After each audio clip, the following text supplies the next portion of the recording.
Good morning भाई। तो मैंने आप लोगों को मैट्रिसेस डिटर्मिनेंट्स के फर्स्ट दो लेक्चर्स ऑलरेडी करने को दे दिए थे। आई होप आप सभी ने वो दो लेक्चर्स कर लिए होंगे। मैं आज तीसरे लेक्चर से स्टार्ट करूंगा एंड हम ट्राई करेंगे कि पूरा मैट्रिसेस डिटर्मिनेंट अपन बहुत अच्छे से मेंस आर्काइव के साथ साथ करते हुए जिस तरह के सवाल जेई मेंस में, जेई एडवांस के लिए जब मेंस हो जाएगा तब मैं एक क्लास और ले लूंगा। तो जिस तरह के सवाल आते हैं उस तरह के सवाल और जो सवाल आ चुके हैं उनको अपन लेते हुए चलें। ट्राई करेंगे कि अगली 4 से 5 क्लासेस में नेक्स्ट वीक तक अपना मैट्रिसेस डिटर्मिनेंट पूरा फिनिश हो जाए। मैट्रिसेस डिटर्मिनेंट्स में जो मैं ये लेक्चर्स कराऊंगा बस ये, और प्लानर के अकॉर्डिंगली जब आर्काइव का नंबर आएगा बस वो, उससे ज्यादा आपको इसमें कुछ नहीं करना है। जितना मैं करा दूंगा गारंटी के साथ बोलता हूं सारे सवाल सॉल्व हो जाएंगे। तो चलो मैं एक बार आपको जितना भी मैंने मैट्रिसेस डिटर्मिनेंट पहले दो लेक्चर्स में कवर कराया था उसे 10 से 15 मिनट के अंदर अंदर पहले उसे रिवाइज करा देता हूं। तो मैंने सबसे पहले बताया था कि मैट्रिक्स क्या होती है। तो बच्चा मैट्रिक्स होती है बस एक रेक्टेंगुलर अरेंजमेंट। मैट्रिक्स होती है बस एक rectangular arrangement of the elements. Elements may be the real numbers or the complex numbers और may be the functions also, जिसमें कुछ रोज होती हैं और जिसमें कुछ कॉलम्स होते हैं। मैट्रिक्स को अपन कैपिटल इंग्लिश अल्फाबेट से रिप्रेजेंट करते हैं। मैट्रिक्स का नोटेशन अपन के पास ये होता है ए आई जे एम क्रॉस एन। अगर कोई बोले ए आई जे क्या होता है तो Aij is the element of ith row and jth column. M cross n is the order of the matrix. M is the number of rows. N is the number of columns and A is the matrix. तो ये हमारे पास matrix होती है। अगर कोई बोले matrix 3x2 की बनाओ तो अपन को बिल्कुल समझ में आता है कि उसमें अपन को 3 तो रोज देनी है और 2 कॉलम्स देने हैं। 3x2 3 तो रोज हो गई और 2 कॉलम्स हो गए। तो ये A11, ये A12, ये A21, ये A22, ये A31, ये A32। तो बच्चा आई और जे की वैल्यूज डालेंगे और मैट्रिक्स आराम से अपन लोग बना पाएंगे। मैंने फिर एक सवाल ये भी कराया था कि अगर मैट्रिक्स में 12 एलिमेंट्स हैं तो कुल कितने ऑर्डर की मैट्रिसेस बन सकती हैं। तो सिंपल सा प्रॉब्लम था, आई थिंक अपन को समझ में आ गया होगा। उसके बाद मैंने बताया था कि मैट्रिक्स का ट्रेस क्या होता है। तो मैट्रिक्स का ट्रेस को अपन रिप्रेजेंट करते हैं इससे, और ट्रेस का मतलब होता है डायगोनल एलिमेंट्स का सम। 1 + 3 + 2 डायगोनल एलिमेंट बोले तो आई और जे बराबर A11, A22, A33। इनको अगर अपन जोड़ देते हैं तो मैट्रिक्स का अपन को ट्रेस मिल जाता है। तो ट्रेस के बारे में ज्यादा कुछ नहीं होता। अगर मैं डायगोनल एलिमेंट्स को जोड़ दूं तो अपन को बहुत इजीली ट्रेस मिल जाता है। मैट्रिसेस के टाइप्स की बात करी थी। रो मैट्रिक्स ज्यादा इंपॉर्टेंट नहीं है, सिर्फ एक रो होगी। कॉलम मैट्रिक्स सिर्फ एक कॉलम होगा। हॉरिजॉन्टल मैट्रिक्स यानी मैट्रिक्स हॉरिजॉन्टल दिखेगी। हॉरिजॉन्टल दिखने का मतलब रोज तो कम होंगी, कॉलम्स बहुत ज्यादा होंगे। वर्टिकल मैट्रिक्स यानी मैट्रिक्स वर्टिकल दिखेगी, रोज तो ज्यादा होंगी लेकिन कॉलम्स कम होंगे। नल मैट्रिक्स को अपन जीरो मैट्रिक्स भी बोलते हैं। नल मैट्रिक्स का मतलब है उसके सारे एलिमेंट जीरो होंगे, सारे एलिमेंट जीरो होंगे। स्क्वायर मैट्रिक्स जिसमें रोज और कॉलम्स बराबर होंगे, रोज अगर 3 है तो कॉलम्स भी 3 होंगे। n क्रॉस n की मैट्रिक्स को स्क्वायर मैट्रिक्स बोलते हैं। कोई बोले डायगोनल मैट्रिक्स, तो डायगोनल मैट्रिक्स का मतलब है एक ऐसी स्क्वायर मैट्रिक्स जिसके नॉन डायगोनल एलिमेंट्स तो जीरो होंगे ही होंगे। तो बच्चा नॉन डायगोनल एलिमेंट्स तो जीरो होंगे ही होंगे, इनमें से कोई जीरो हो चाहे ना हो हमें फर्क नहीं पड़ता, नॉन डायगोनल एलिमेंट्स जीरो होने चाहिए, नॉन डायगोनल एलिमेंट्स जीरो होने चाहिए।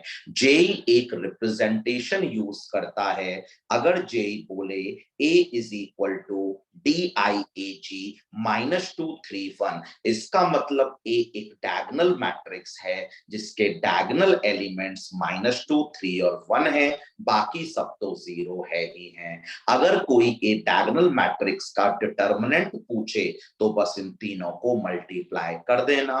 ABCD the value of the determinant, scalar matrix not so important. बस स्केलर मैट्रिक्स की बात करें तो नॉन डायगोनल एंट्रीज तो जीरो होनी चाहिए और डायगोनल एंट्रीज बराबर होनी चाहिए।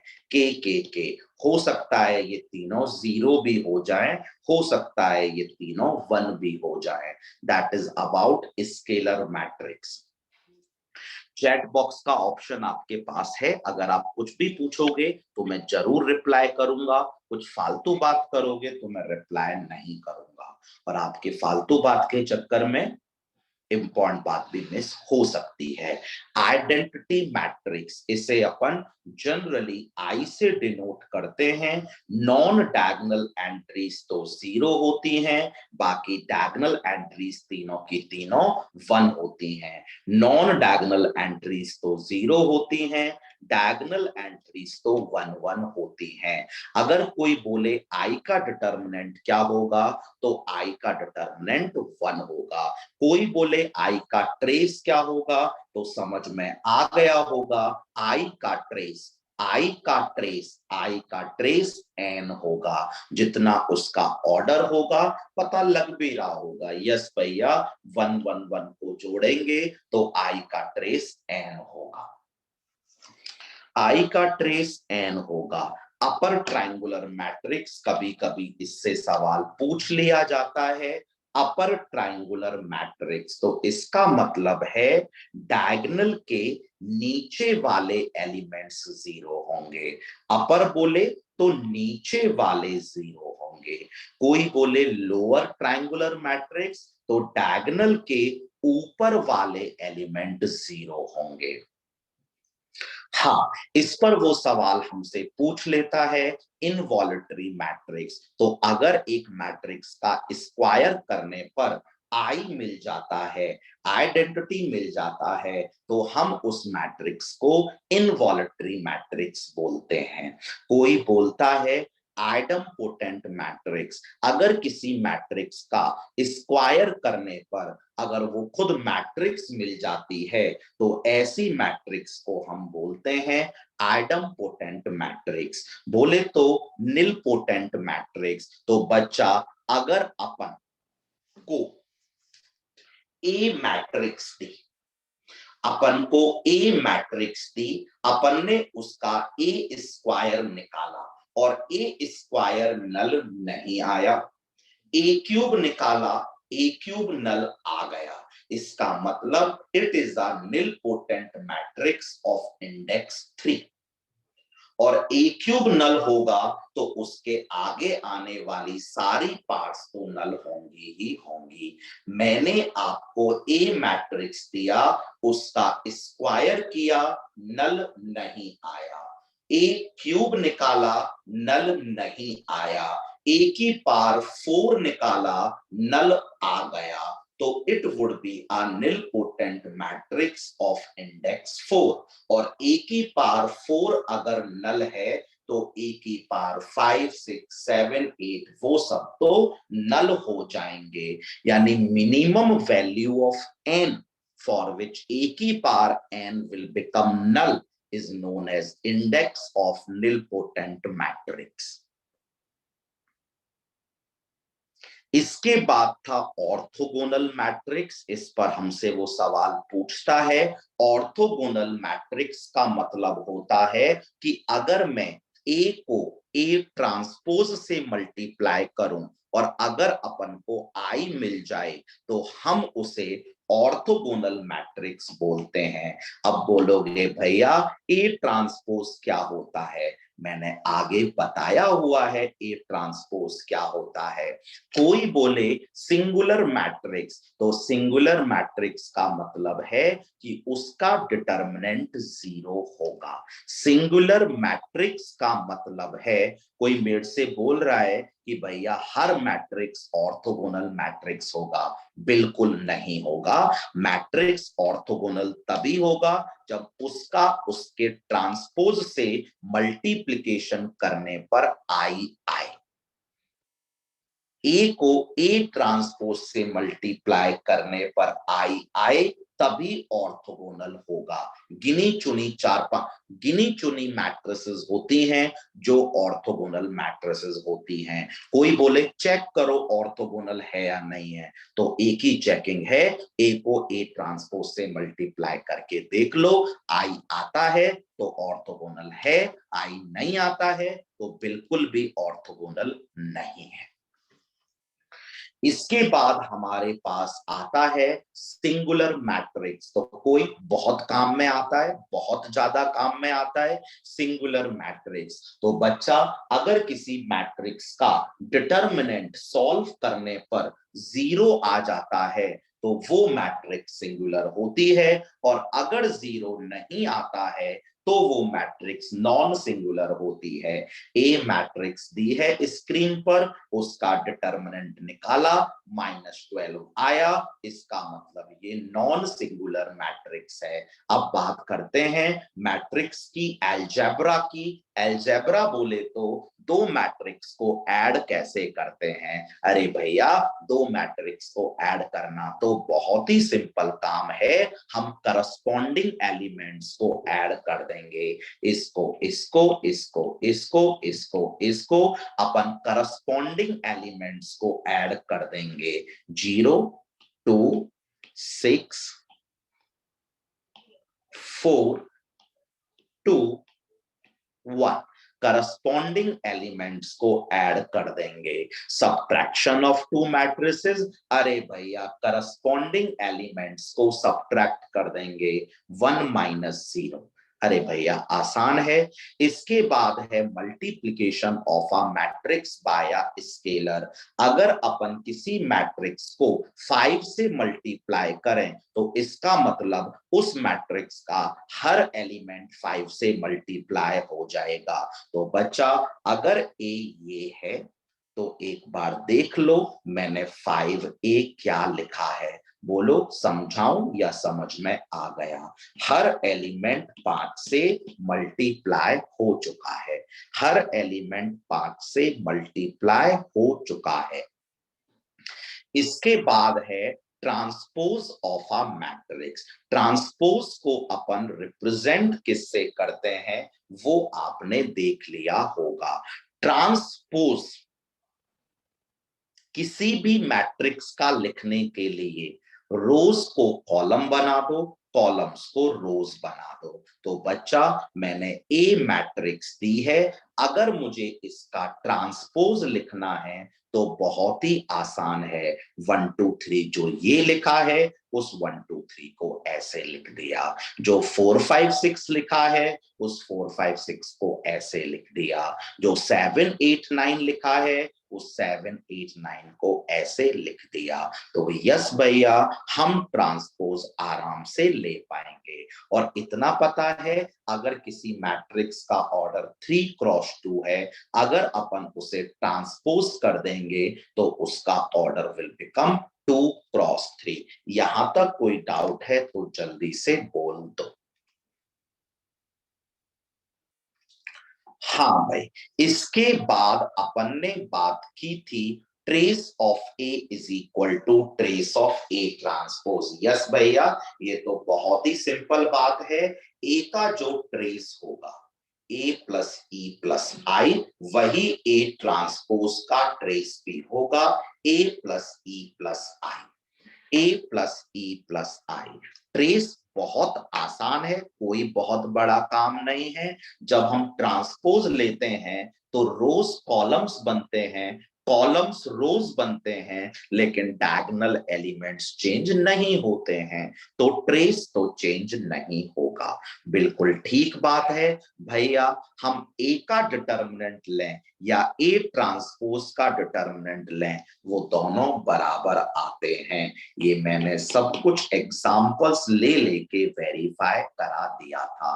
ए का जो डिटर्मिनेंट होता है वही डिटर्मिनेंट ए ट्रांसपोज का होता है। बच्चा, ट्रांसपोज को अपन डिस्ट्रीब्यूट कर सकते हैं, ट्रांसपोज को अपन डिस्ट्रीब्यूट कर सकते हैं। ये प्रॉपर्टी बहुत काम की होती है कि अगर हम एक ट्रांसपोज पे ट्रांसपोज लगाएं तो ए आ जाता है, ए ट्रांसपोज पे ट्रांसपोज लगाएं तो ए आ जाता है। क्लियर भी है? हाँ भैया, A transpose rows will become columns, फिर ट्रांसपोज करोगे columns will again become rows. तो ए ट्रांसपोज का ट्रांसपोज ए होता है। इस पर जेई एडवांस ने और जेई मेंस ने काफी सारे सवाल पूछे हैं।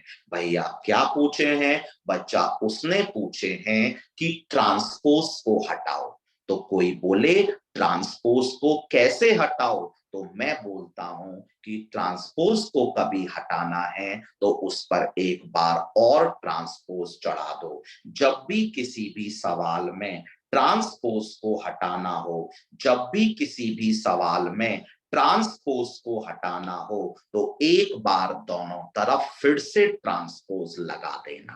तो बच्चा, मैंने बोला है अगर किसी सवाल में ट्रांसपोज को हटाना है तो ट्रांसपोज को हटाने के लिए फिर से दोनों तरफ ट्रांसपोज लगा देना। भैया, इससे आपका मतलब क्या है? बच्चा, एक सवाल आपकी स्क्रीन पर है, जब आप इसे कॉपी कर लो तो प्लीज डन बोल देना। लगेगा कितना आसान सा सवाल है, और जेई एडवांस में ये सवाल 2 से 3 साल पहले आ चुका है।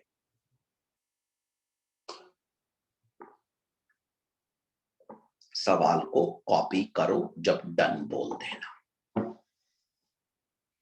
पी एक 3x3 की मैट्रिक्स है जिसमें उसने मुझे पी ट्रांसपोज जो है वो 2p प्लस आई के बराबर दे रखा है। मुझे बच्चा एक बार बताओगे इस सवाल में क्या निकालना है? पी निकालना है। और बच्चा, मुझे बताओगे इस सवाल में पी तो अपन को निकालना है, पी तो निकालना है, और बताओगे हटाना किसको है? हटाना किसको है? भैया, अपन को पी तो निकालना है, पी ट्रांसपोज हटाना है। तो भैया, पी निकालना है, पी ट्रांसपोज हटाना है, और ट्रांसपोज को हटाने का एक ही तरीका है कि दोनों तरफ हम फिर से ट्रांसपोज ले लें। ले लिया? ले लिया। भैया, पी ट्रांसपोज का ट्रांसपोज तो पी हो जाएगा, यहां पे ट्रांसपोज डिस्ट्रीब्यूट हो जाएगा। मुझे अपने कॉमन सेंस से सोचकर बताओगे कि भाई लोगों, आई का ट्रांसपोज क्या होगा? आई का ट्रांसपोज क्या होगा भैया? आई का ट्रांसपोज तो आई ही होगा। और अब मुझे बच्चा ये बता दो, मुझे पी निकालना था, तो बच्चा पी ट्रांसपोज को ऊपर से उठा के रख देते हैं। चेक करो, पी आ गया है। चेक कर लो जल्दी से, पी आपका आ गया होगा।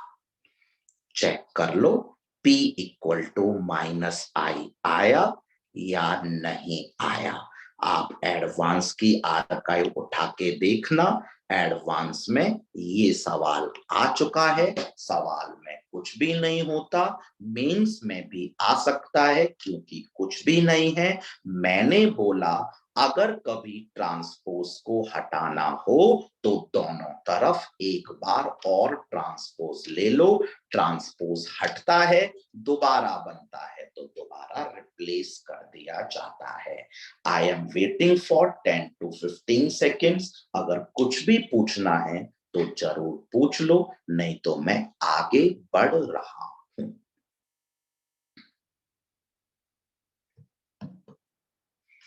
ठीक है भाई, तो ट्रांसपोज कैसे हटता है? ट्रांसपोज को हटाने का तरीका ट्रांसपोज लेना ही होता है।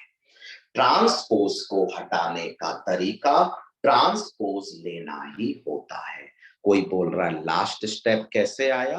भाई मल्टीप्लाई कर ले, लास्ट स्टेप आ जाएगा 4p + 2i + i 3i। 4p को यहां भेज दो, चेक करो ये आया या नहीं आया। चलिए भाई, इसके बाद हमारे पास आता है इक्वालिटी ऑफ टू मैट्रिसेस। दो मैट्रिसेस कब बराबर होती हैं? दो मैट्रिसेस बराबर, दो मैट्रिसेस बराबर तभी होती हैं जब उनके सारे करस्पॉन्डिंग एलिमेंट्स बराबर होते हैं। जब उनके करस्पॉन्डिंग सारे एलिमेंट्स बराबर होते हैं। कोई बोले ये मैट्रिक्स और ये मैट्रिक्स सेम है, तो आप बोल देना कि भैया ये इसके बराबर होगा एंड ये इसके बराबर होगा एंड ये इसके बराबर होगा एंड ये इसके बराबर होगा। तभी दो मैट्रिसेस को बराबर कहा जा सकता है, नहीं तो नहीं कहा जा सकता। बच्चा मैं 10 सेकंड वेट कर रहा हूं, कुछ अगर पूछना है तो पूछ लो, नहीं तो मैं अब टॉपिक में आगे बढ़ने जा रहा हूं।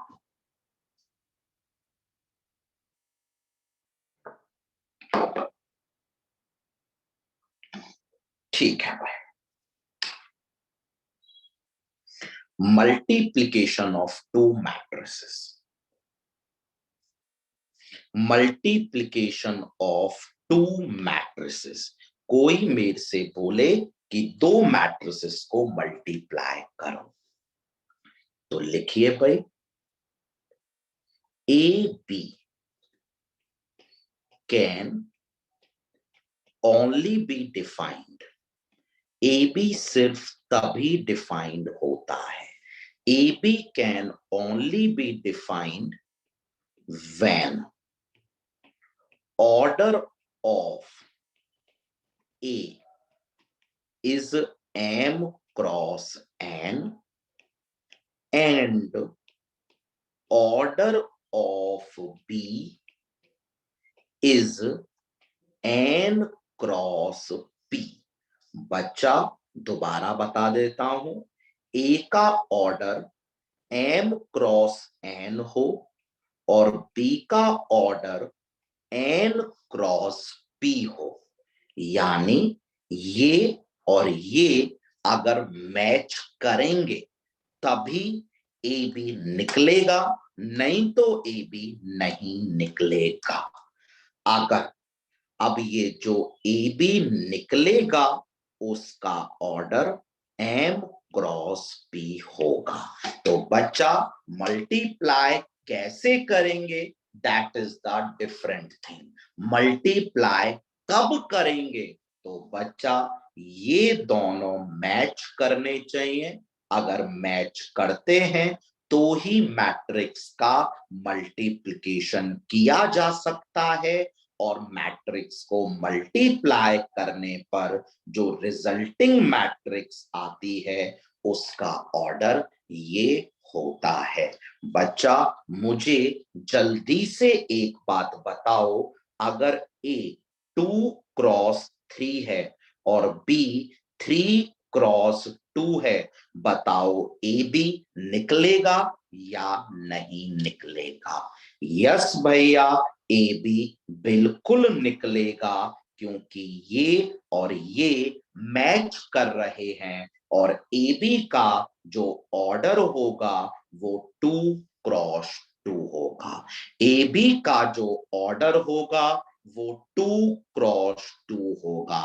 2x2 बोले तो भैया इसमें A11 आएगा, A12 आएगा, A21 आएगा, A22 आएगा। जल्दी से बोलो, समझ में आया या नहीं आ गया?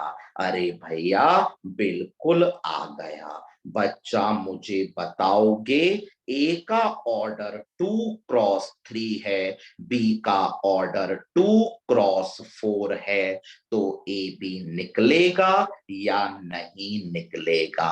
भैया ए बी निकलेगा ही नहीं, और निकलेगा नहीं तो वो हमसे पूछेगा भी नहीं। ए बी नहीं निकलेगा।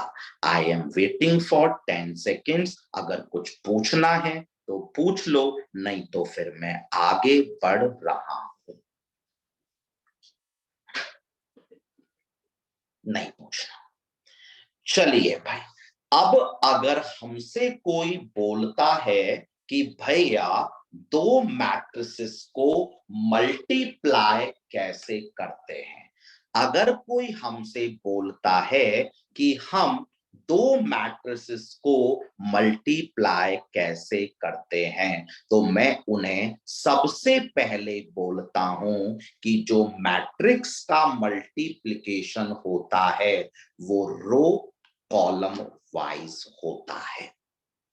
मैं उन्हें बोलता हूं कि मैट्रिक्स का जो मल्टीप्लिकेशन होता है वो रो कॉलम वाइज होता है। भैया रो कॉलम वाइज का मतलब क्या होता है? बच्चा रो कॉलम वाइज का मतलब होता है कि पहली मैट्रिक्स का रो लेना है और दूसरी मैट्रिक्स का कॉलम लेना है। पहली मैट्रिक्स का रो लेना है और दूसरी मैट्रिक्स का कॉलम लेना है।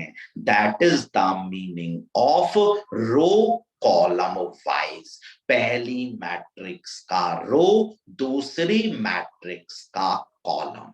अब बच्चा आप मुझे बोलोगे कि भैया हम कैसे मैट्रिक्स को मल्टीप्लाई करेंगे? चिंता मत करना, एक तो एग्जाम्पल्स भी लूंगा। बच्चा अगर मुझे मैट्रिक्स मल्टीप्लिकेशन का A11 लिखना है, अगर मुझे मैट्रिक्स मल्टीप्लिकेशन का A11 लिखना है, तो पहली मैट्रिक्स के पहली रो के दूसरी मैट्रिक्स के पहली कॉलम के एलिमेंट्स को मल्टीप्लाई करते चलना है और ऐड कर देना है। ऐड कर देना है। बच्चा नोट्स लिखने का टाइम, नोट्स आपको भेज दूंगा मैं। जो मैं कराऊंगा वो नहीं आए तो मना कर देना, तब मैं बता दूंगा। हाँ, तो भैया एक बार दोबारा से क्लियर करोगे? तो बच्चा मैं ये वाली बात आपको एग्जाम्पल से क्लियर करता हूं, बहुत अच्छे से क्लियर होगी। मैं जो पूछूं उस बात का जवाब देना है। पहले मुझे इस मैट्रिक्स का ऑर्डर बताओ। इस मैट्रिक्स का ऑर्डर बताओ। भैया 3 तो रोज हैं और 2 कॉलम्स हैं। 1 2 3 रोज 2 कॉलम। पार्ट्स। अब चलो बच्चा मुझे इस मैट्रिक्स का ऑर्डर बताओ, और अब बच्चा मुझे ये बताओ क्या हम मैट्रिसेस को इनको मल्टीप्लाई कर सकते हैं या नहीं कर सकते हैं? कर सकते हैं। चलो बच्चा अब मुझे ये बताओ, जो भी मल्टीप्लिकेशन करने पर आएगा उसका ऑर्डर कितना होगा? जो भी मल्टीप्लिकेशन करने पर आएगा उसका ऑर्डर कितना होगा? 3x3। Very good. अब बच्चा मुझे एक बात बताओ, इस एलिमेंट का नंबर क्या है? इस एलिमेंट का नंबर, आंसर नहीं पूछ रहा हूं, सिर्फ नंबर पूछ रहा हूं। A11, इसका A12, इसका A13, इसका A21, इसका A22, इसका A23, इसका A31, इसका A32, इसका A33। पहले बताओ यहां तक किसी को कोई डाउट है तो पूछ लो, मैं बिल्कुल बताने के लिए तैयार हूं। और जिसे लग रहा है ये टाइम पास चल रहा है वो प्लीज चला जाए, मैं बहुत आराम आराम से अब कराऊंगा, तो ऐसे कराऊंगा कि सवाल भी बने, और टाइम नहीं लगाऊंगा, जल्दी कराऊंगा। कुछ पूछोगे तो जरूर बताऊंगा। नहीं आया, आ गया? ठीक है। चलो अब बच्चा मुझे ये बताओ, अब मुझे अगर A11 लिखना है तो मैं देखो आराम से लिख सकता हूं। A11 का मतलब पहली, A11 का मतलब पहली रो और पहले कॉलम को मल्टीप्लाई करते चलो। 1 इंटू 1, 1, 2 इंटू -1, -2, 1 -2। चेक करो -1 आया या नहीं आया। A11 का मतलब इसकी पहली रो, इसका पहला कॉलम। 1 into 1, 2 into -1। चेक करो ये आया या नहीं आया। अगर आ गया तो A12 लिखो, अगर आ गया तो A12 सारे लोग लिखो, अगर आ गया तो सारे लोग A12 लिखो। इसमें ही चमकता है, पहला रो दूसरा कॉलम, जल्दी से कर दो भैया। कर दिया, 2 आंसर आ गया। जल्दी से कर दो, एक ही सवाल में 9 बार काम में आ जाएगा। A13 पहला रो तीसरा कॉलम, पहला रो तीसरा कॉलम। भैया 1 इंटू 2 प्लस 2 इंटू 2, भैया 6 आ गया। वो 7 बोल रहा है अभी, पता नहीं 7 कैसे आया। A13 पहला रो तीसरा कॉलम, 2 प्लस 4। इसके बाद जल्दी से सब निकाल दोगे तो फिर मैं और नहीं कराना पड़ेगा। A21 यानी भैया सेकंड रो पहला कॉलम, जल्दी से करो और चेक करो -1 आया या नहीं आया। A22 सेकंड रो और सेकंड कॉलम, जल्दी से चेक करो 4 आया या नहीं आया। A23 सेकंड रो और थर्ड कॉलम, जल्दी से चेक करो 14 आया या नहीं आया। और ये सारा काम आपको 30 सेकंड के अंदर अंदर करना है एग्जाम में। 30 सेकंड के अंदर अंदर करना है, क्योंकि कोई बहुत बड़ा काम ये है ही नहीं।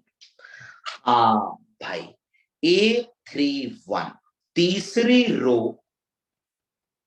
पहला कॉलम, चेक करो 5 आया या नहीं आया। तीसरी रो और सेकंड कॉलम, चेक करो 0 आया या नहीं आया।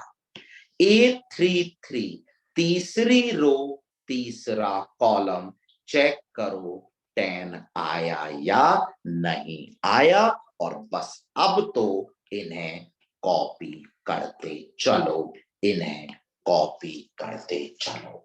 मैट्रिसेस का मल्टीप्लिकेशन हो चुका है, मैट्रिसेस का मल्टीप्लिकेशन हो चुका है। एक मैट्रिक्स बन जाएगी, उस मैट्रिक्स में सारे एलिमेंट्स को कॉपी कर देंगे। अरे बोलोगे हुआ या नहीं हुआ, या और टाइम चाहिए? चलो एक खुद से करके दिखाओ, फिर अपन आगे बढ़ जाएंगे जल्दी से।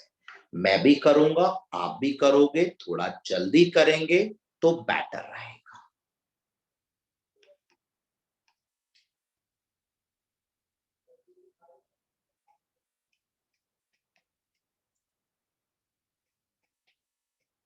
क्योंकि मुझे बहुत काम आएगा मल्टीप्लिकेशन, और जितनी जल्दी करोगे उतना ही हमारा एग्जाम में टाइम सेव होगा। नहीं करोगे तो भाई बहुत टाइम चला जाएगा।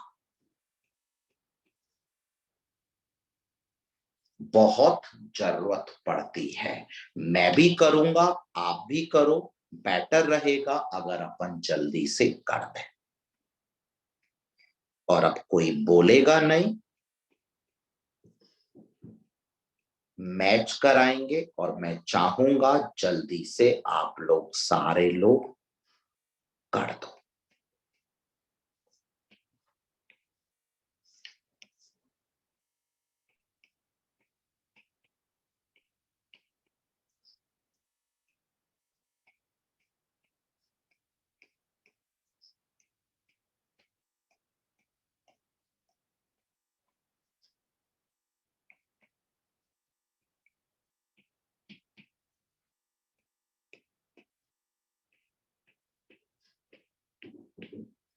और कोई भी अगर एलिमेंट ना आए तो तुरंत बोल देना कि भैया ये नहीं आया, प्लीज एक्सप्लेन करो, मैं एक्सप्लेन कर दूंगा।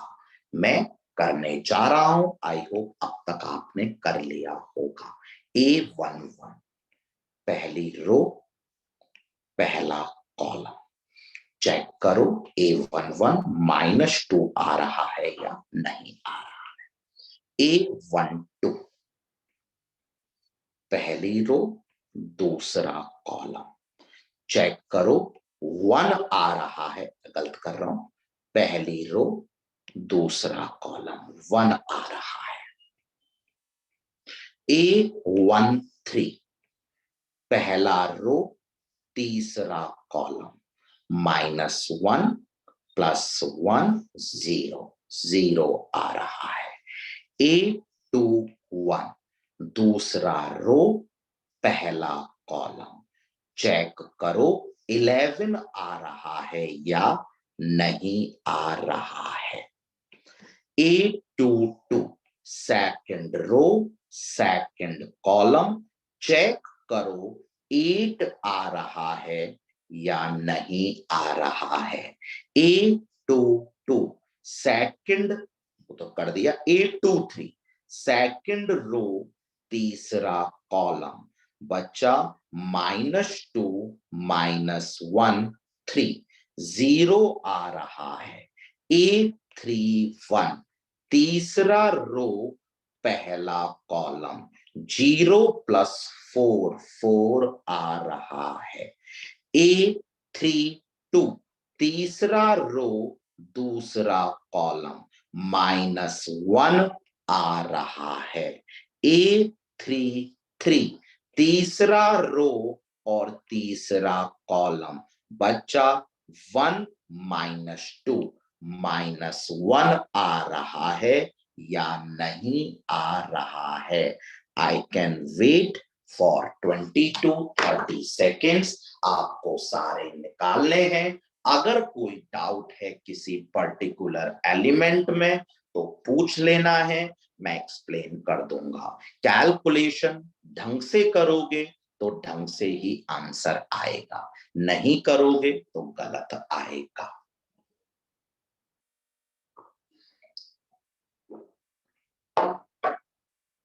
किसी को कुछ नहीं पूछना। ओके, चलिए भाई, ये सवाल करते हैं, और ये सवाल हमारा जेईई मेंस के लिए काफी इंपॉर्टेंट सवाल है।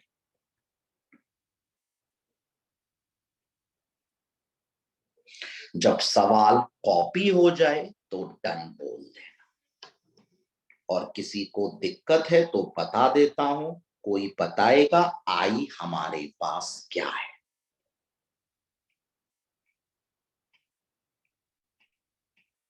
Identity matrix. और ये तो समझ में आता है कि आई का ऑर्डर 2x2 ही होगा, तभी हम आई प्लस ए कर सकते हैं, तभी हम आई और ए को जोड़ सकते हैं। बच्चा, जब सवाल कॉपी हो जाए तो प्लीज डन बोल दो, मैं फिर जल्दी से सवाल में आगे बढ़ूंगा।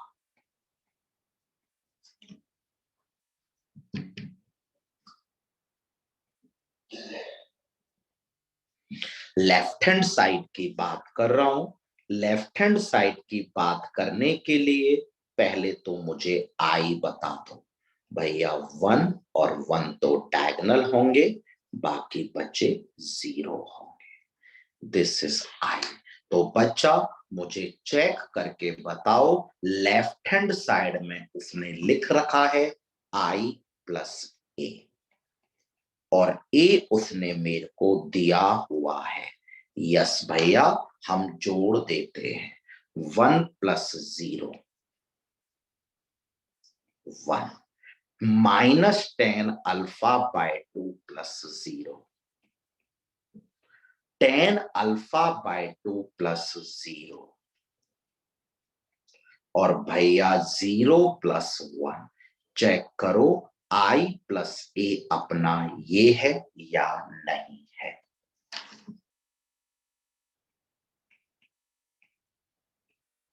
बात करनी है आरएचएस की। आरएचएस में सबसे पहले उसने लिखा है आई माइनस। आरएचएस में उसने सबसे पहले लिखा है आई माइनस। मैं चाहूंगा आप लोग सबसे पहले आई माइनस ए लिखें। भैया आई में 1 है, ए में 0 है। आई माइनस ए, आई में 0 है, ए में -10 अल्फा बाय 2 है। गलती किया क्या? अरे बोल तो दिया करो कम से कम। यस भैया, आपने शायद गलती किया है। आई में 1, ए में 0, 1। आई में 0, ए में -10 अल्फा बाय 2। आई में 0, ए में 10 अल्फा बाय 2, और आई में 1 और ए में 0। प्लीज चेक करो आई माइनस ए यही आया है या नहीं आया है। यस भैया, यही आया है। इसे मल्टीप्लाई करना है, अपन को एक और दिया हुआ है। क्या दिया है भैया? कॉस अल्फा दिया है भैया, माइनस साइन अल्फा दिया है भैया, साइन अल्फा दिया है भैया, कॉस अल्फा दिया है।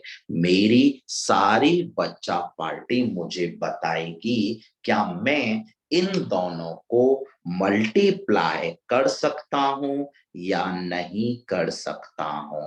भैया 2 2 मैच किया, मल्टीप्लाई बिल्कुल कर सकता हूं, और जो रिजल्टिंग मैट्रिक्स आएगी उसका ऑर्डर भी 2x2 आएगा। बच्चा गलत मत करना। इस एलिमेंट का नंबर A11, पहली रो को पहले कॉलम से मल्टीप्लाई करते हुए लिखना है। 1 into cos alpha plus 10 alpha by 2 into sine alpha A11। भैया इस एलिमेंट का नंबर A12 है। A12 यानी पहली रो को दूसरे कॉलम से मल्टीप्लाई करते हुए लिखना है। 1 into minus sine alpha plus 10 alpha by 2 into cos alpha. भैया इस एलिमेंट का नंबर A21 सेकंड रो को पहले कॉलम से मल्टीप्लाई करते हुए लिखना है। -10 alpha by 2 cos alpha plus 1 into sine alpha. इस एलिमेंट का नंबर A22 सेकंड रो को सेकंड कॉलम से मल्टीप्लाई करते लिखना है। -10 alpha by 2 into minus sine alpha. 10 alpha by 2 sine alpha plus cos alpha. बच्चा एक बार चेक करोगे मल्टीप्लाई करने पर यही आया या नहीं आया? प्लीज से यस और नो। आगे मैं बाद में बढ़ूंगा, चेक करो ये आया या नहीं आया। और बच्चा पार्टी, क्या अपन को ये समझ में आता है? अगर मैं इसे कैलकुलेट कर दूं तो ये कैलकुलेट नहीं करना, दोनों सेम है। अगर मैं पहले को कैलकुलेट कर दूं तो दूसरे को सॉल्व नहीं करना। यस भैया। और भैया बहुत आराम से कर देते हैं। जब सवाल में साइन कॉस है तो फालतू में ये टेन क्या कर रहा है? जब सवाल में कॉस साइन है तो टेन क्या कर रहा है? तो बच्चा जल्दी से बताओ, पहले एलिमेंट में cos alpha by 2 plus sign alpha by 2 upon sine cos alpha by 2 आया या नहीं आया?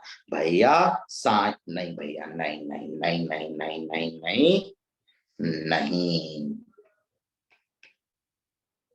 यस भैया यही आया। अरे चेक करो ना, नहीं क्यों बोल रहे हो? चेक करो यही आया या नहीं आया। Sign alpha by 2 upon cos alpha by 2, बिल्कुल यही आया। इसे करो, जब पूरा साइन कॉस में है तो काहे को टेन में चला है? अपन साइन कॉस से कर देते हैं। किसी और से करना है और से करो, मैं नहीं रोक रहा हूं आपको। मैं बेस्ट अप्रोच से कर रहा हूं, अगले स्टेप में ही आंसर आने वाला है। यस भैया, अपन ने यहां पर भी कर दिया। तो बच्चा यहां भी चेक करो हमारे पास ये आया या नहीं आया। जल्दी से चेक करके बताओ यही आया या नहीं आया। जल्दी से चेक करके बताओ। यस भैया, माइनस साइन अल्फा के साथ कॉस अल्फा बाय 2। बस भैया टाइम वेस्ट मत करना, इन्हीं दो को सॉल्व कर दो तो बाकी दो तो हम खुद से लिख देंगे। तो बच्चा पार्टी, अब मैं ज्यादा टाइम वेस्ट नहीं कर रहा हूं। ये कोई फॉर्मूला है? अरे हाँ भैया, बिल्कुल फॉर्मूला है। Cos A cos B plus sine A sine B होता है cos of A minus B. Yes भैया, पहला 1 आ गया। बच्चा पार्टी, मुझे बताओगे ये भी कोई फॉर्मूला है? यस भैया, ये भी फॉर्मूला है। जल्दी से बताओ, जल्दी से बताओ। साइन ए cos B plus cos, sorry, sine ए कॉस बी माइनस कॉस ए साइन बी। गलती मुझे नहीं चाहिए, चेक करके बताओ ये माइनस साइन अल्फा बाय 2 आ रहा है या नहीं आ रहा है? जल्दी से चेक करके बताओ। फॉर्मूला भी गलत लगाओगे तो काम नहीं चलेगा। Sine A cos B minus cos A sine B, sine of A minus B, A is alpha by 2, B is alpha. Yes भैया, अब मुझसे कोई पूछ रहा था कि भैया बाकी दो क्यों सॉल्व नहीं किए? इसलिए नहीं किए थे यार, ये और ये बराबर लिखे हुए थे, तो क्यों फालतू में मैं टाइम पास करूं? जब वो 1 है तो ये भी 1 है। भैया ये क्यों सॉल्व नहीं किए? बच्चा गौर फरमाना, नहीं आए तो मना करना। ये और ये एग्जैक्टली सेम है, बस माइनस का फर्क है। दिखा? यस भैया दिखा। तो वो अगर -10 अल्फा बाय 2 है तो ये 10 अल्फा बाय 2 है। बहुत सारे फॉर्मूलेज लग सकते थे, मैं मना नहीं कर रहा हूं, तुम्हें जो लगाना है वो लगाओ। मैंने तो एक ही स्टेप में खत्म कर दिया है। और ट्रिग्नोमेट्री से बोलता आता हूं कि बेटर होता है कि सबको साइन कॉस में कन्वर्ट कर लो। तो मैंने 10 दिखा और हर जगह साइन कॉस दिखा, तो साइन कॉस में कन्वर्ट कर दिया। I am waiting for 10 to 15 seconds. अगर कुछ भी पूछना है तो पूछ लो, नहीं तो मैं आगे बढ़ जाऊंगा।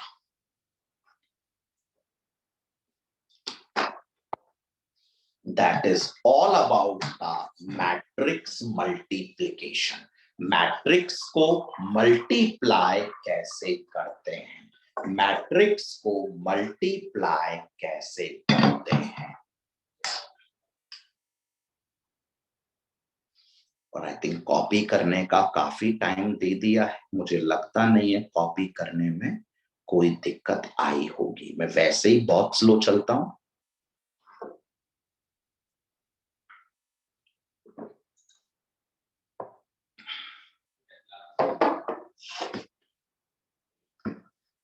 Put the next heading, Cayley-Hamilton theorem. Put the next heading, Cayley-Hamilton theorem. Cayley-Hamilton theorem. अब बोलोगे भैया ये कहां काम आता है, वो सब दिखाऊंगा, पहले आप लिख लो Cayley Hamilton theorem. Sorry, Cayley Hamilton theorem.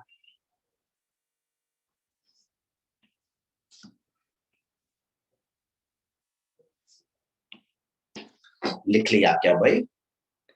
कैली-हैमिल्टन theorem. चलो देखते हैं कैली-हैमिल्टन थ्योरम क्या कहती है। ये कहती है, according to this theorem, according to this theorem, every square matrix A satisfies its own characteristics equation. नाम पे आपको नहीं जाना है, एप्लीकेशन बताऊंगा। तो भाई कैली हैमिल्टन थ्योरम कहती है कि कोई भी स्क्वायर मैट्रिक्स है ए। कैली हैमिल्टन थ्योरम कहती है कि कोई भी स्क्वायर मैट्रिक्स है ए, वो अपनी कैरेक्टरिस्टिक्स इक्वेशन को सेटिस्फाई करती है। अब आप बोलोगे कि भैया ये कैरेक्टरिस्टिक्स इक्वेशन क्या होती है? तो characteristics equation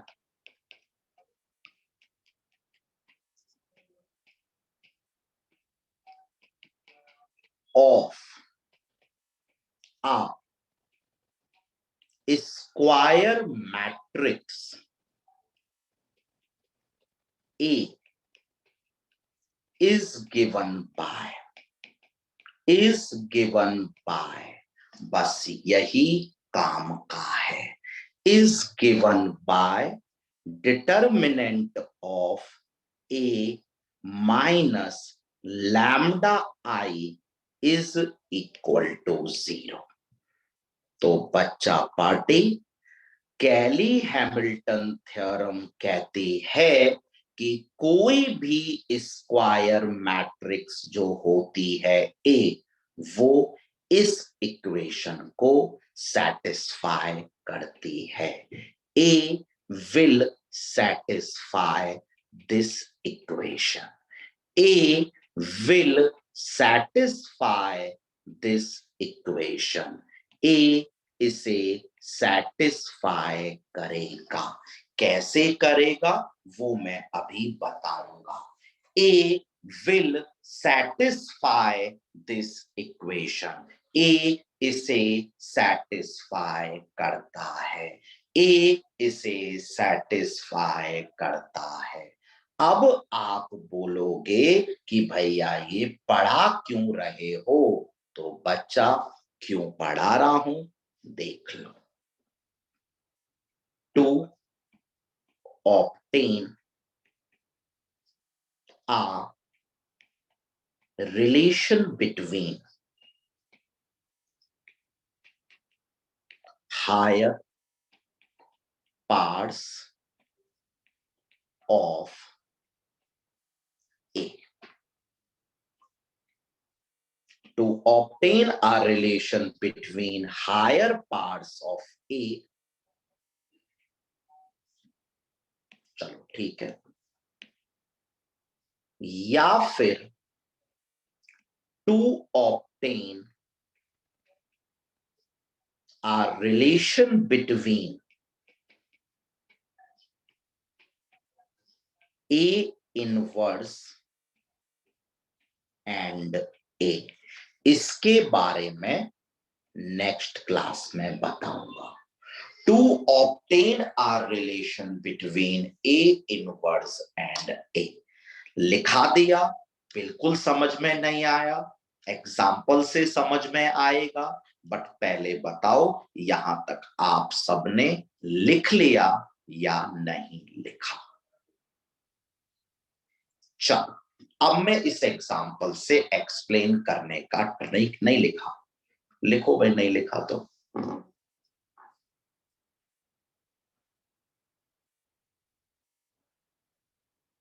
can we proceed?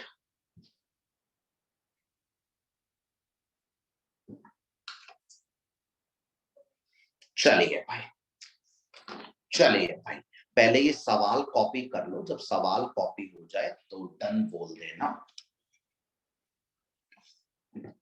सवाल जब कॉपी हो जाए तो डन बोल देना।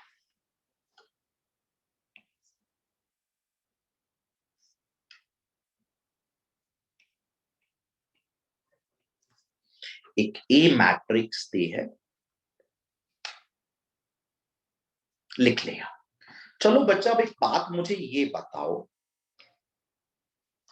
मैंने आपको आपके जेई मेंस एग्जाम में या एडवांस एग्जाम में भी बहुत पूछता है, मेंस एग्जाम में भी बहुत पूछता है, और बहुत इजीली क्लिक करना चाहिए। मुझे बताओ, अगर मैंने आपके एग्जाम में आपको एक ए मैट्रिक्स दे दी और फिर ए मैट्रिक्स देने के बाद मैंने 4 ऑप्शन ऐसे बना दिए,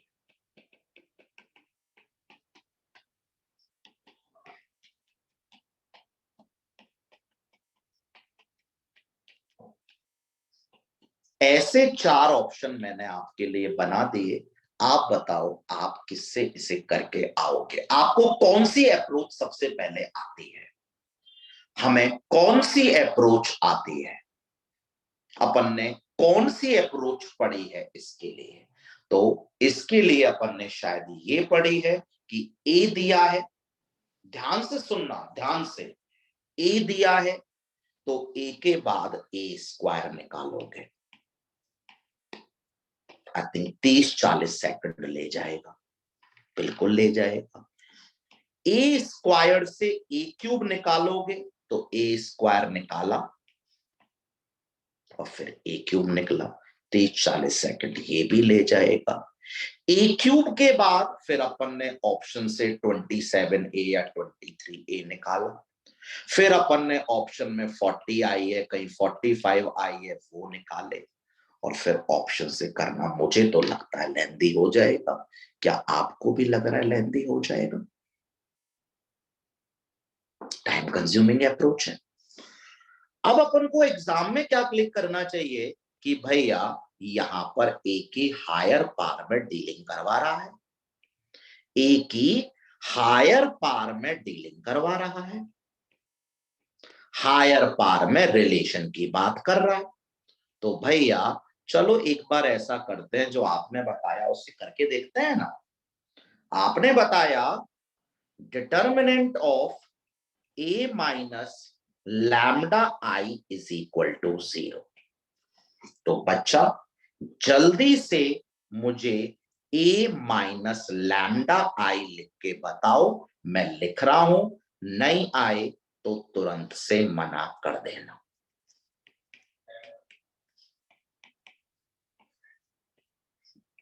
बताओ a माइनस लैम्डा आई यही आया या नहीं आया? a माइनस लैम्डा आई, आई आपको आता है? यस भैया, आई हमें आता है 100,010,010,001। आप बोल रहे हो लैम्डा आई, तो लैम्डा से मल्टीप्लाई कर दिया। बताओ a माइनस लैम्डा आई ये आया या नहीं आया? अरे बोल दोगे आया या नहीं आया? अब बच्चा मुझे बात बताओगे, अगर मैं आपसे बोलूं इस डिटर्मिनेंट को एक्सपेंड कर दो, कर सकते हो क्या? इस डिटर्मिनेंट को एक्सपेंड करने को बोलूं, कर सकते हो क्या? बस कर दो, करते ही आपका आंसर खत्म। ना आपको कोई ऑप्शन चेक करना है, अपना आप जो सही ऑप्शन होगा वो अपने आप आ जाएगा। बस आप प्लीज एक बार इस डिटर्मिनेंट को मेरे लिए एक्सपेंड कर दो, मैं भी करूंगा, आप भी करेंगे।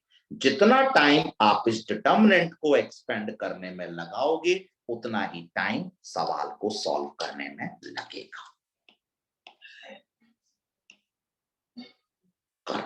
2 प्लस लैम्डा, या फिर जैसे लिखा है वैसे वैसे करता हूं। जितना जल्दी आप इस डिटर्मिनेंट को सॉल्व करोगे, उतना ही जल्दी आपका सवाल सॉल्व हो जाएगा। 3 इंटू 1 माइनस लैम्डा -4। और प्लीज मैं कोई मिस्टेक करूं तो मुझे जरूर बता देना, कैलकुलेशन मिस्टेक मेरे से हो सकती है। 6 -4 इंटू -2 माइनस लैम्डा। जितना टाइम आप डिटर्मिनेंट को सॉल्व करने में लगाओगे, उतना ही टाइम लगेगा। और मैं कैसे भी डिटर्मिनेंट को मैक्सिमम 1 मिनट में सॉल्व करके लिख सकता हूं। अभी तो मैं बहुत धीरे धीरे चल रहा हूं आपके लिए। चेक करिए, lambda square 2 lambda minus lambda plus lambda -2 -2 -4। Check करो ये आया -2 इंटू -3 लैम्डा -1। प्लीज चेक करो, ये आया, और +3 इंटू, प्लीज चेक करके बताना, 4 लैम्डा +14 आया या नहीं आया। यहां से आएगा 4 लैम्डा, यस यही आया। चलो जल्दी से अपन करेंगे।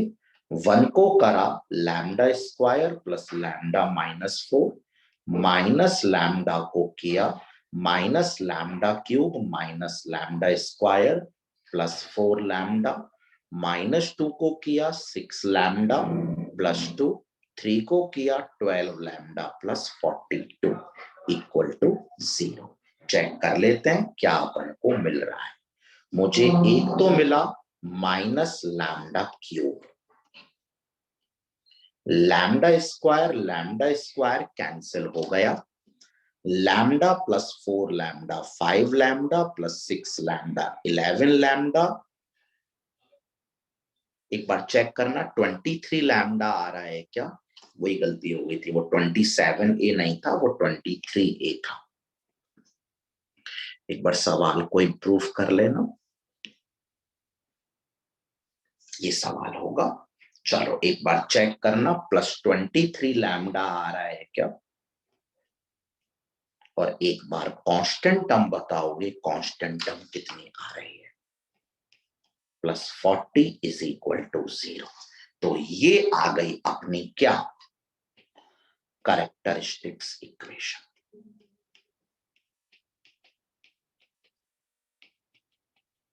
और कैली हैमिल्टन थ्योरम ने कहा था कि स्क्वायर मैट्रिक्स ए जो होगी वो इस इक्वेशन को सेटिस्फाई करेगी।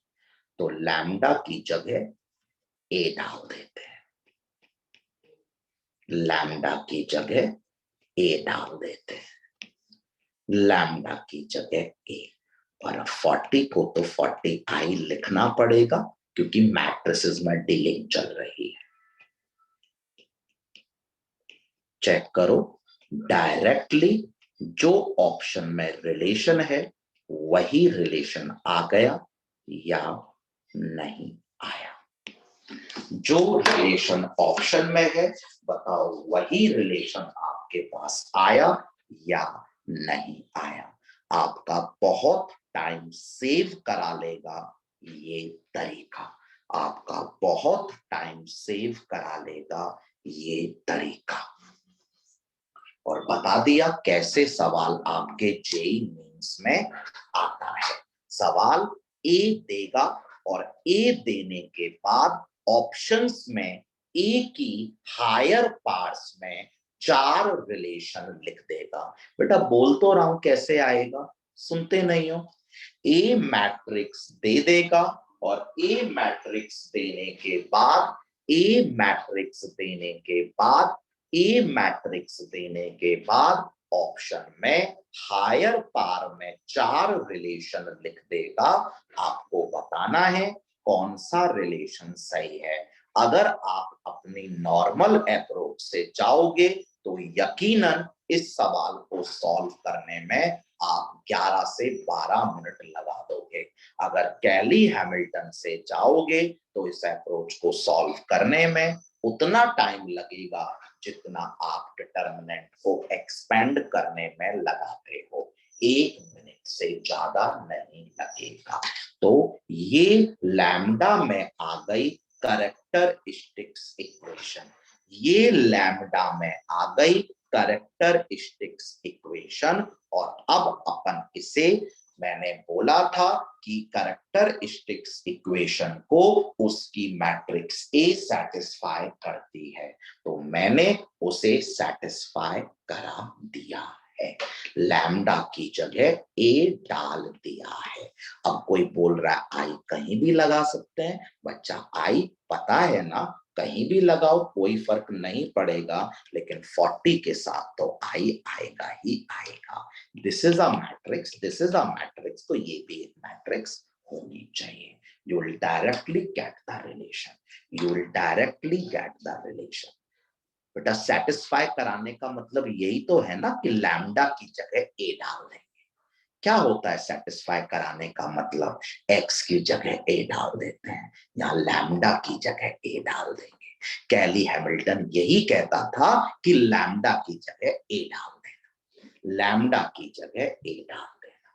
अपन को आंसर मिल चुका है।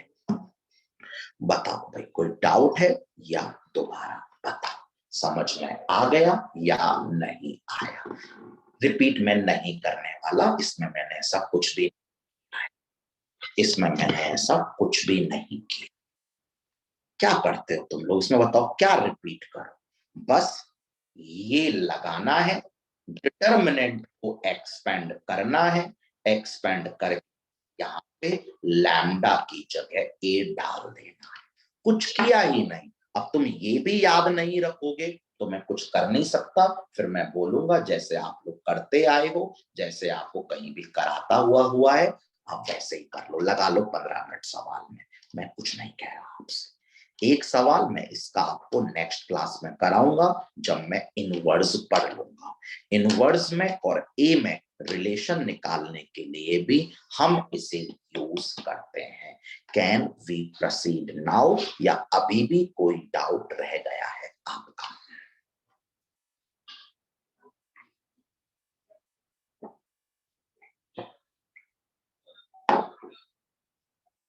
और जो फालतू के डाउट आते हैं, जो मन में चलते हैं, वो व्हाट्सएप पे पूछ लें। चलिए भाई, put the heading symmetric matrix. जब कॉपी हो जाए तो डन बोल देना। सिमेट्रिक मैट्रिक्स, सिमेट्रिक मैट्रिक्स देखते हैं क्या होता है। लिख लीजिए भाई, a square matrix A is said to be symmetric, is said to be symmetric if A is equal to A transpose।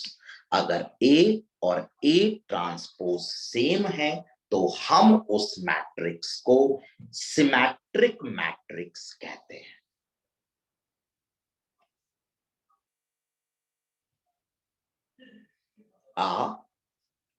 A square matrix A is said to be symmetric if Aij is equal to Aj for all I and j। इसका मतलब क्या है? इसका मतलब क्या है? मतलब ये है कि A12 A21 के बराबर होना चाहिए, A13 A31 के बराबर होना चाहिए, A23 A32 के बराबर होना चाहिए। कुछ और बताऊं या समझ में आ गया? एक एग्जाम्पल भी बता देता हूं। एक ए मैट्रिक्स है, लेट से इस मैट्रिक्स का ऑर्डर 3x3 है, ये 5 है, ये 6 है, ये 7 है, ये -1 है, ये 2 है, ये 3 है। तो चलो बच्चा मुझे बताओ ये वाला एलिमेंट क्या होना चाहिए? इसके लिए मैं डिफरेंट कलर यूज कर लेता हूं। ये एलिमेंट क्या होना चाहिए भैया? -1। ये वाला एलिमेंट क्या होना, सॉरी, ये वाला एलिमेंट क्या होना चाहिए? A13, तो A31 2 होना चाहिए। और बताओ ये वाला एलिमेंट क्या होना चाहिए? इसके बराबर होना चाहिए। अगर ऐसा है तो हम A को बोलते हैं सिमेट्रिक मैट्रिक्स। हाँ भाई, दोबारा समझाऊं या समझ में आ गया? आ गए। अब मेरे बच्चा, आपके पास चाहे मेंस में सवाल आए चाहे एडवांस में सवाल आए, जब भी हमें चेक करना है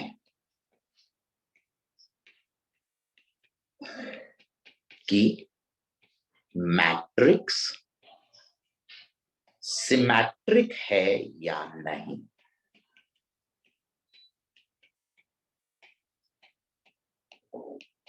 तो बस उस पर ट्रांसपोज लगा देना है, बस उस पर ट्रांसपोज लगा देना है। बच्चा, समझाऊं या समझ में आ गया? अगर कोई बोले चेक करो कि मैट्रिक्स सिमेट्रिक है या नहीं, तो बस कुछ मत करना, उस पे ट्रांसपोज लगा देना। ट्रांसपोज लगाकर अगर सेम आ जाती है तो वो मैट्रिक्स सिमेट्रिक मैट्रिक्स कहलाएगी। अगर नहीं आता है तो सिमेट्रिक मैट्रिक्स नहीं कहलाएगी। Can we proceed? या कुछ लिखना है या कुछ पूछना है तो आप मेरे से पूछ सकते हो। प्रोसीड। तो चलो next, skew symmetric matrix. A square matrix A is said to be skew symmetric। एक होता है सिमेट्रिक और एक होता है skew symmetric. A square matrix A is said to be skew symmetric if A transpose is equal to -A। मुझे लगता है आपको समझ में आ गया होगा। अगर मैं A पर ट्रांसपोज चढ़ाऊं, अगर A आ जाए तो सिमेट्रिक, -A आ जाए तो स्क्यू सिमेट्रिक, बिल्कुल ही चेंज हो जाए तो neither symmetric nor skew symmetric. बोलो, आया या नहीं आया? कम से कम हाँ या ना तो कर सकते हो। A square matrix is said to be skew symmetric if Aij is equal to -Aj for all I and j। बच्चा, सिमेट्रिक और स्क्यू सिमेट्रिक का डिफरेंस समझ में आ गया? यस भैया। अगर हमें कोई मैट्रिक्स दी है, हम उस पर ट्रांसपोज चढ़ाते हैं, सेम आता है सिमेट्रिक, माइनस टाइम्स आता है स्क्यू सिमेट्रिक, पूरा चेंज हो जाता है neither symmetric nor skew symmetric, और Aij और -Aj होगा। बच्चा, इस लाइन का मतलब समझ में आया? यस भैया। A1 भैया बिल्कुल आया। अगर A12 5 है तो बताओगे A21 कितना होगा? -5। बच्चा आया? यस भैया आया। बच्चा, एक बात मुझे सारे लोग बताओगे, जो डायगोनल एलिमेंट्स होते हैं, जो डायगोनल एलिमेंट्स होते हैं, क्या उनके लिए आई और जे बराबर होता है? डायगोनल एलिमेंट्स जो होते हैं, क्या उनके लिए आई और जे बराबर होता है? यस भैया, A11, A22, A33, A44 होता है। बच्चा, अब मुझे ये बताओगे, मैंने स्क्यू सिमेट्रिक के केस में क्या ये रिलेशन लिखा? अरे जल्दी बोल दो, क्या ये रिलेशन लिखा? यस भैया। बच्चा, डायगोनल एलिमेंट के लिए क्या मैं जे को आई लिख सकता हूं? क्या मैं जे को आई लिख सकता हूं? चेक करके देखो, 2ai 0 आया या नहीं आया? चेक करके देखो, ai 0 आया या नहीं आया? इसका मतलब क्या हुआ? इसका मतलब क्या हुआ? इसका मतलब हुआ डायगोनल एलिमेंट्स जो होते हैं, डायगोनल एलिमेंट्स जो होते हैं किसके? स्क्यू सिमेट्रिक मैट्रिक्स के, वो 0 होते हैं। जो डायगोनल एलिमेंट्स होते हैं स्क्यू सिमेट्रिक मैट्रिक्स के, वो हमेशा 0 होते हैं। क्यों होते हैं? कर दिया। This is the definition of skew symmetric. Diagonal elements की बात कर रहा हूं तो जे को आई ही लिख दिया, तो 2ai 0 आ गया, ai 0 यानी a 110, A 220, A 330, A 440, A 550, सब के सब 0 होते हैं। मुझे बताओगे, अगर A एक स्क्यू सिमेट्रिक मैट्रिक्स है, मैंने बोला है ए अगर स्क्यू सिमेट्रिक मैट्रिक्स है जिसका ऑर्डर 3x3 है, तो बच्चा सारे लोग मुझे बताएंगे, नहीं आएगा तो मना करेंगे। ये वाला, ये वाला और ये वाला तो क्या क्या होंगे? 0 0 0। बच्चा, अगर ये 2 है तो बताओ आपको कौन सा पता लग गया है? अगर ये 2 है तो ये -2 है। बच्चा बताओगे, अगर ये 5 है तो आपको कौन सा पता लग गया है? भैया ये -5 होगा। बच्चा, अगर ये -7 है तो बताओ आपको कौन सा पता लग गया? 7। बताओ, दोबारा बताऊं या समझ में आया? जल्दी से बताओ, आया या नहीं आया? आ गया। एक पॉइंट और लिखाता हूं, नहीं आए तो मना कर सकते हैं, बिल्कुल मना कर सकते हैं, पर लेकिन उसके लिए मुझे डिटर्मिनेंट पर जाना पड़ेगा। चलो मैं वहीं लिखा दूंगा, कोई दिक्कत नहीं है। पहले बताओ यहां तक आया या नहीं आया? अरे जल्दी बोलो, आया या नहीं आया? चलो सारे लोग मुझे जल्दी से बताओ, a प्लस बी का ट्रांसपोज क्या होता है? a प्लस बी का ट्रांसपोज क्या होता है? भैया a transpose plus B transpose होता है। जरूरत पड़ेगी मुझे यहां पर। मुझे अब बताओ, a माइनस बी का ट्रांसपोज क्या होता है? भैया a transpose minus B transpose होता है। मुझे अब सारे लोग बताओ, a ट्रांसपोज का ट्रांसपोज क्या होता है? ए होता है। ए ट्रांसपोज का ट्रांसपोज ए होता है।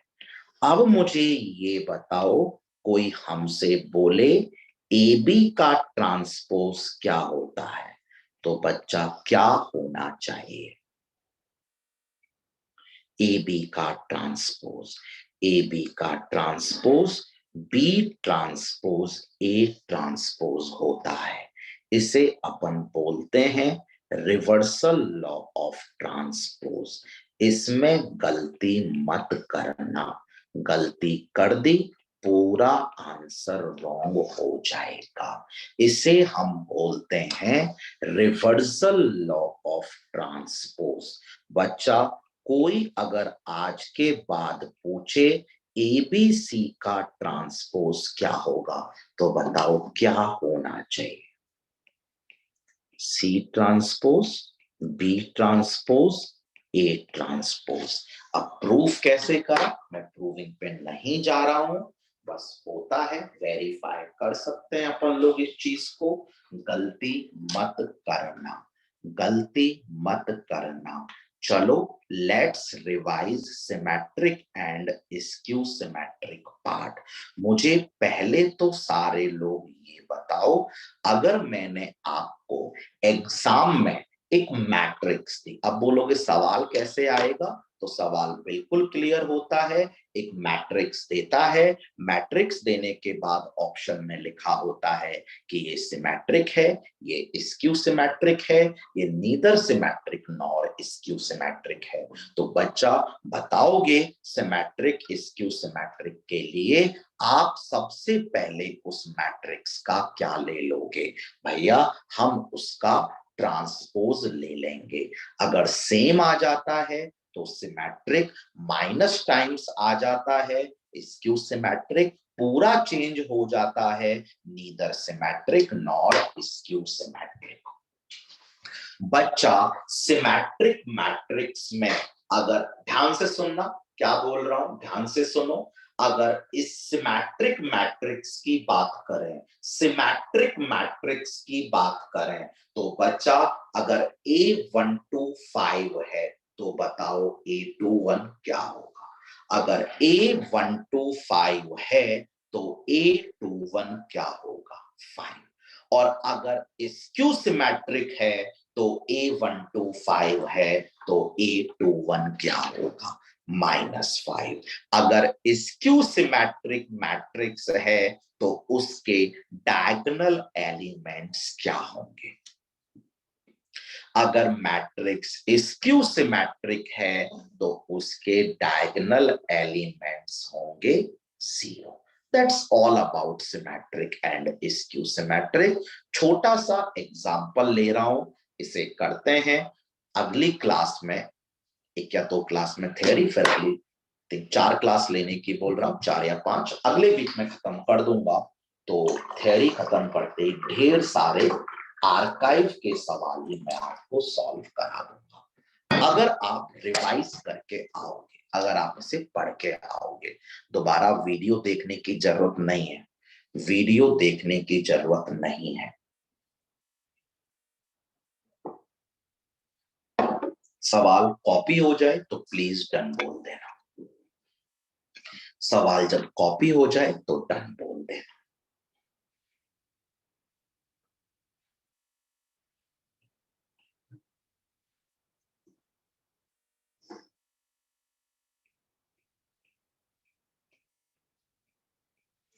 चलो बताओ, अपन को चेक करना है ये सिमेट्रिक मैट्रिक्स है या नहीं है। बताओ कैसे चेक करेंगे? बताओ हमें चेक करना है ये सिमेट्रिक मैट्रिक्स है या नहीं है, कैसे चेक करेंगे? अपन इस पूरे का ट्रांसपोज ले लेंगे, और बताओ ट्रांसपोज लिया तो रिवर्सल लॉ लग गया या नहीं लगा?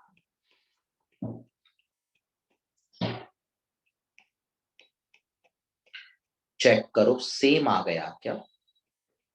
चेक करो सेम आ गया क्या?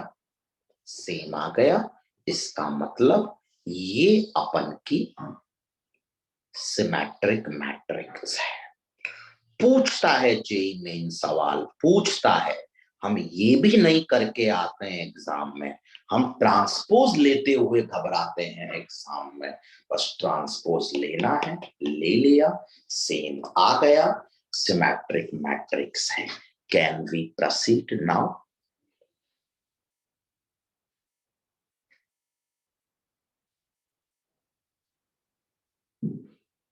नेक्स्ट सवाल जब कॉपी हो जाए तो डन बोल देना।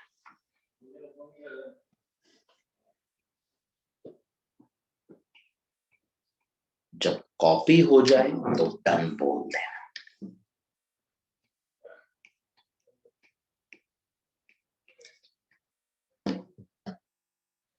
और मुझे ये बताओगे इस सवाल में हमें क्या दिया हुआ है, क्या दिया हुआ है पूछ रहा हूं, क्या दिया हुआ है? दिया हुआ है ए स्क्यू सिमेट्रिक है।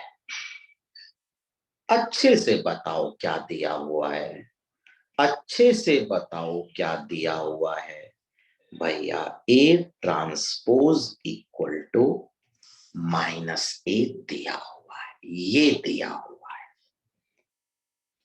ये दिया हुआ है। क्या चेक करना है भैया? बी ए बी ट्रांसपोज को चेक करना है, बी ए बी ट्रांसपोज को चेक करना है। तो बच्चा बताओ चेक करने के लिए मैं क्या करूं? चेक करने के लिए मैं क्या करूं भैया? चेक करने के लिए मैं ट्रांसपोज ले लूं, ले लिया, रिवर्सल लॉ लग जाएगा। बी ट्रांसपोज का ट्रांसपोज, ए का ट्रांसपोज, बी का ट्रांसपोज। चेक करो पहली टर्म बी हुई या नहीं हुई, चेक करो दूसरी टर्म -a हुई या नहीं हुई, और तीसरी टर्म तो यही हुई। कांस्टेंट है वो तो बाहर, माइनस को तो बाहर ले आते हैं। तो चेक करके बताओ बी ए बी ट्रांसपोज से चले थे, उसका ट्रांसपोज लिया था और वो माइनस के बराबर आ गया। इसमें रिपीट करने लायक क्या है भाई? क्या रिपीट करूं भाई इसमें? लो दोबारा कर देता हूं। इसमें मुझे लगता नहीं है रिपीट करने का कोई मतलब है।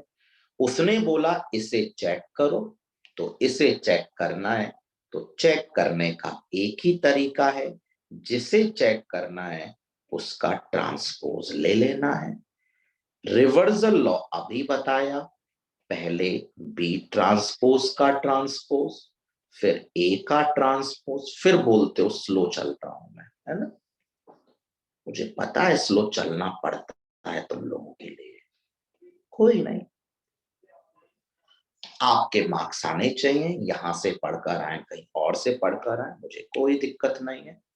आपको जो सही लगे आप वो करो, मैं कभी नहीं बोलूंगा बी ट्रांसपोज का ट्रांसपोज इज बी, ए का दोबारा बता दो जल्दी से, बी ट्रांसपोज का ट्रांसपोज बी, ए ट्रांसपोज को तुमने ऊपर -a लिख रखा है और बी ट्रांसपोज ऐसे ही है, माइनस बाहर आ गया, बी ए बी ट्रांसपोज। और अब बताओ जब मैंने इसका ट्रांसपोज लिया तो ये माइनस ऑफ दिस आया या नहीं आया? तो बताओगे ये अंदर वाली मैट्रिक्स कैसी है? ये स्क्यू सिमेट्रिक मैट्रिक्स है, स्क्यू सिमेट्रिक मैट्रिक्स है। तो किसी भी मैट्रिक्स को सिमेट्रिक स्क्यू सिमेट्रिक चेक करने का एकमात्र तरीका यही है, जिसको भी चेक करना है उस पर ट्रांसपोज लगा दो, ट्रांसपोज लगाकर सेम आता है सिमेट्रिक, माइनस टाइम्स आता है स्क्यू सिमेट्रिक। सिमेट्रिक है तो ये और ये बराबर होंगे, स्क्यू सिमेट्रिक है तो ये और ये माइनस टाइम्स होंगे। बच्चा आ गया या नहीं आया? कैन वी प्रोसीड और not?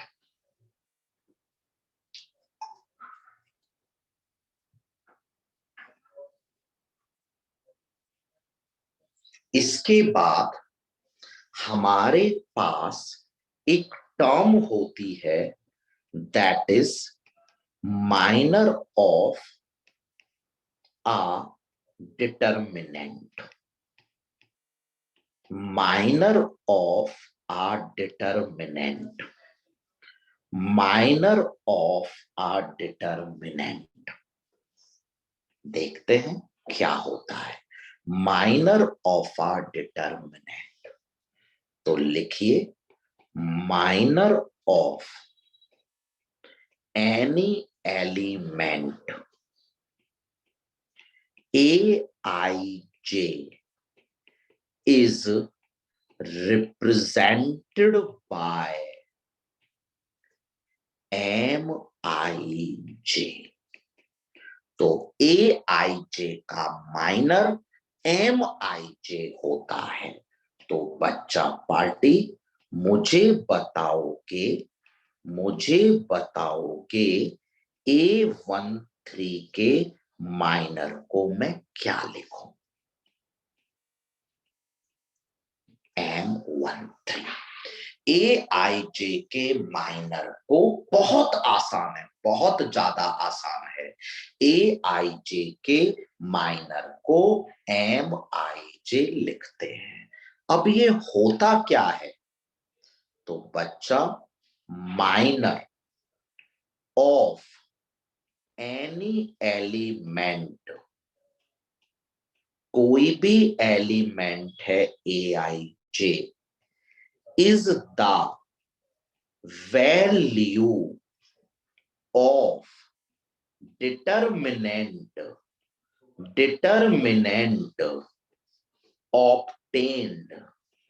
obtained by deleting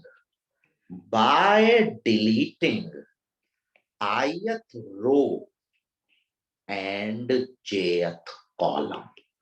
ith row and jth column पहले लिख लो फिर एक्सप्लेन करता हूं। बहुत आसान बात लिखाई है। मैंने बोला A21 का माइनर क्या होता है, M21। कैसे ऑब्टेन होता है मैं आपको दिखाता हूं, बस ये और बता देता हूं, फिर आप अगली क्लास में इसे अपन कंटिन्यू करेंगे।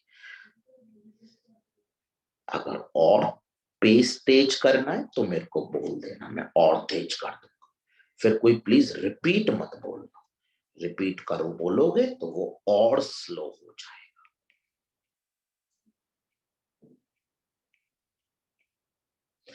मान लो मैंने ए मैट्रिक्स ये दी हुई है, मैंने ए मैट्रिक्स ये दी हुई है और मैं आपसे पूछता हूं मुझे M11 बताओ। तो बच्चा आपको कुछ नहीं करना, M11 यानी पहली रो को और पहले कॉलम को डिलीट कर दिया और अब जो बचा उसका डिटर्मिनेंट क्रॉस मल्टीप्लीकेशन भैया आता है -8 -35 -43। दोबारा बताऊं या समझ में आ गया? मुझसे कोई M13 पूछता है, M13 पहली रो और तीसरे कॉलम को delete, get the value of determinant 0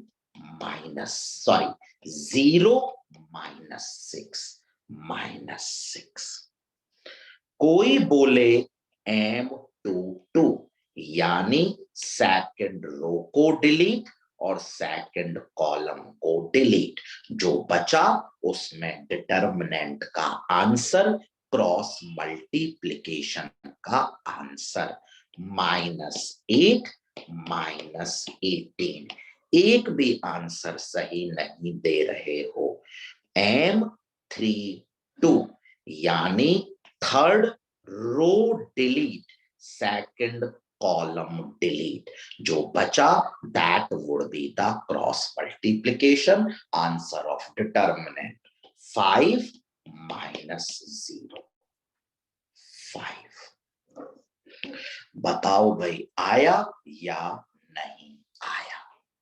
अब कोई पूछता नहीं है, लेकिन हाँ पूछने पर आ गया तो कोई बहुत बड़ा काम नहीं है। आप मुझे सारे लोग बताओ, अगर मैंने ए आपको दे दिया ये 1 2 3 4 0 1 2 3 -1 0 1 2 -2 -1 0 1। अब कहीं लिखा नहीं है कि नहीं पूछा जाएगा, पूछ लिया तो कौन सा बड़ा काम है। अगर वो हमसे बोला कि हमें M13 बताओ, तो कोई बताएगा M13 का मतलब पहली रो को डिलीट कर देंगे और तीसरे कॉलम को डिलीट कर देंगे। आपको दिख रहा है एक 3x3 का डिटर्मिनेंट बन गया है। प्लीज बताओ 3x3 का डिटर्मिनेंट आपको दिखा या नहीं दिखा। पहली रो डिलीट, तीसरा कॉलम डिलीट।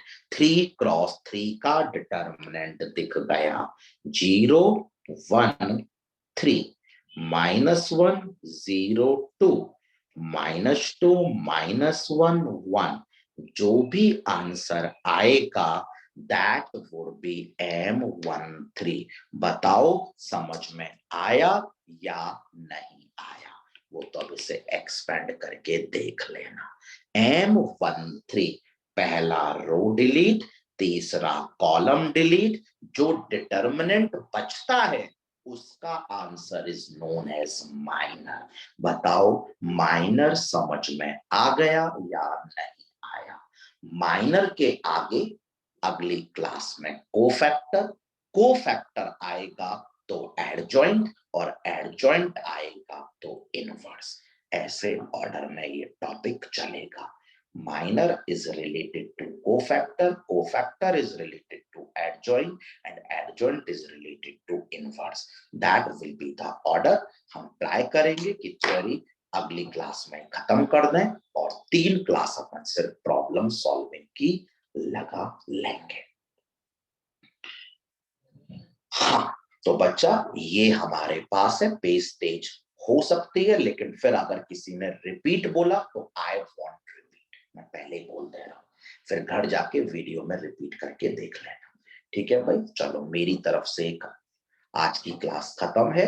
रिकॉर्डिंग मैं आपको शाम को 4 या 5 बजे तक दे दूंगा, तब तक हो जाएगा भाई। चलो थैंक यू भाई। कोई डाउट रह जाता है तो व्हाट्सएप पे कर लेना, नंबर है ये, बता दो।